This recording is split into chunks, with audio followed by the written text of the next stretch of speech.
अब हम आते हैं रेलवे के बारे में। आप जानते हैं और बताने की ज़रूरत नहीं है कि पूरे देश में करोड़ों युवा परीक्षा की तैयारी करते हैं। साल भर की रेलवे की वैकेंसी आएगी, बहुत मुश्किल से आती है। आपको याद होगा कि हमने कई महीनों तक रेलवे सीरीज़ चलाई थी, तब जाकर 2019 में वैकेंसी आई 1,46,000 नौकरियों की।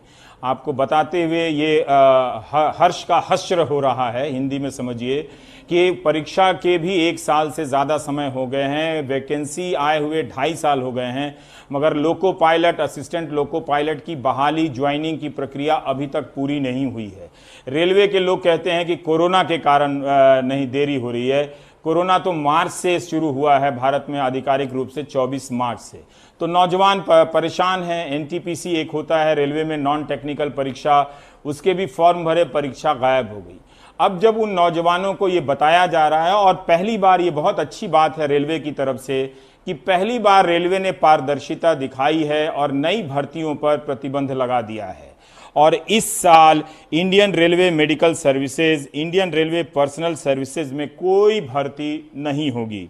ये ज़रूर कहा गया है कि जो पहले भर्तियां निकली हैं उन पर असर नहीं पड़ेगा, लेकिन उनकी वैकेंसी ही पूरी नहीं हो रही है, ज्वाइनिंग ही नहीं हो रही है।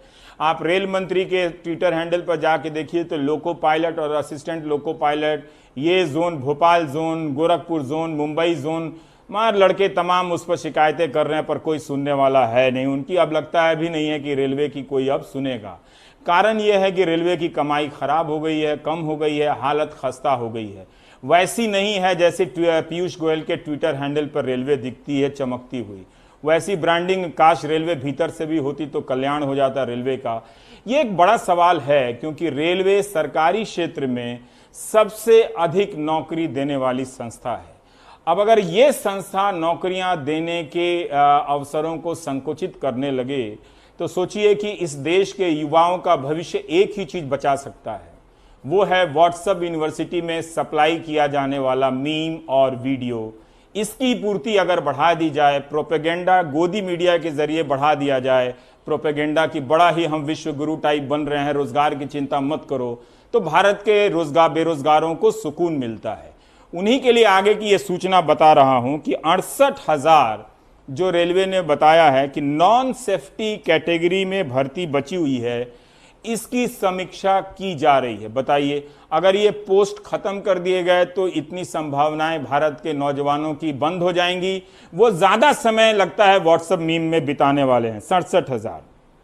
फिर 2 साल में जितने भी पदों का सृजन किया गया है उनकी समीक्षा हो, ये नए आदेश दिए गए हैं।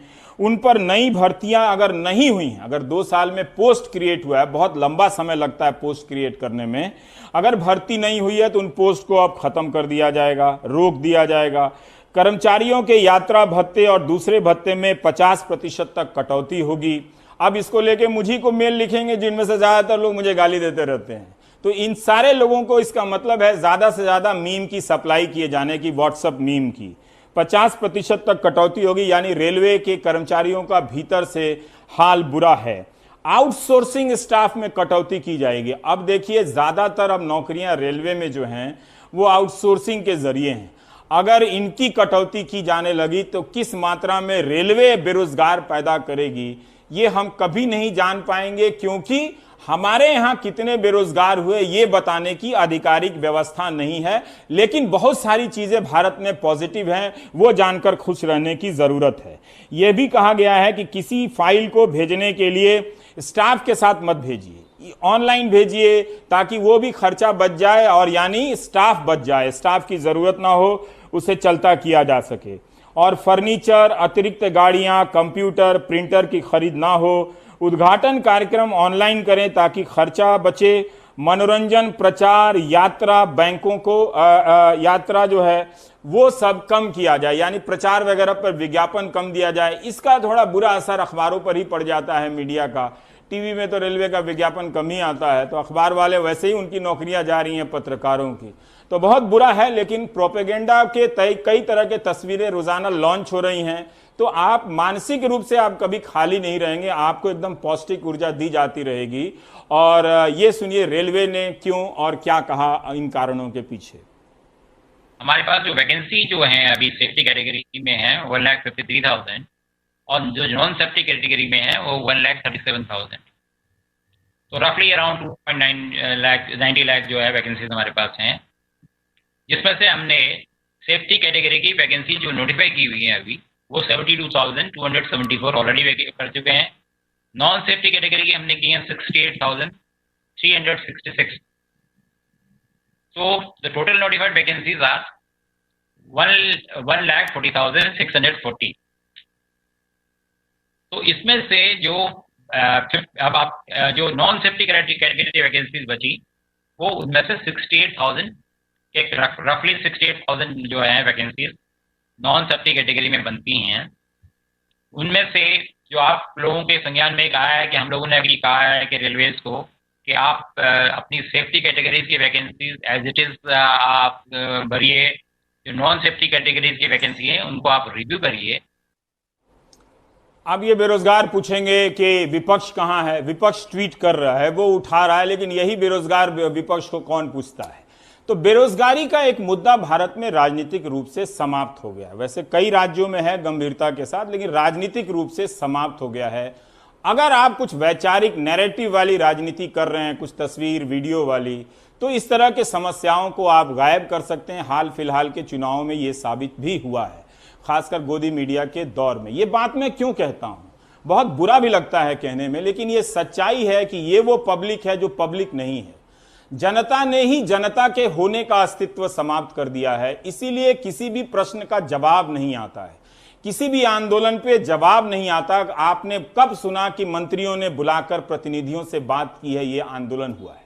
अब कोल इंडिया के लोग जो 3 लाख लोग हैं, अब मैं तो नहीं कहता कि सब कोई गोदी मीडिया में बह गए होंगे या व्हाट्सएप यूनिवर्सिटी में, लेकिन जो बह गए थे वही बताएं कि क्या उन्होंने नहीं देखा था कि 6 साल में मीडिया समाप्त हो गया। मीडिया जन सरोकार के मुद्दों को नहीं उठाता है। अब जब उनकी बारी आई है तो फिर वो मीडिया को क्यों कोस रहे हैं कि मीडिया उनका नहीं दिखा रहा है। क्या आपको लगता है, पता भी है कि 3 दिनों के लिए कोल इंडिया में जो प्राइवेटाइजेशन हुआ है उसको लेकर 3 लाख कर्मचारी आंदोलन कर रहे हैं? आपको कभी पता नहीं चलेगा। अब इन्हीं से पूछिए कि क्या इनको इस बात का फर्क पड़ता है कि सफूरा जरगर एक गर्भवती महिला के खिलाफ किस तरह से अन्याय हुआ, भीमा कोरेगांव केस में किस तरह से 2 साल का ट्रायल नहीं हुआ और एक नौजवान लड़के को उठाकर जेल में बंद कर दिया गया, सुधा भारद्वाज।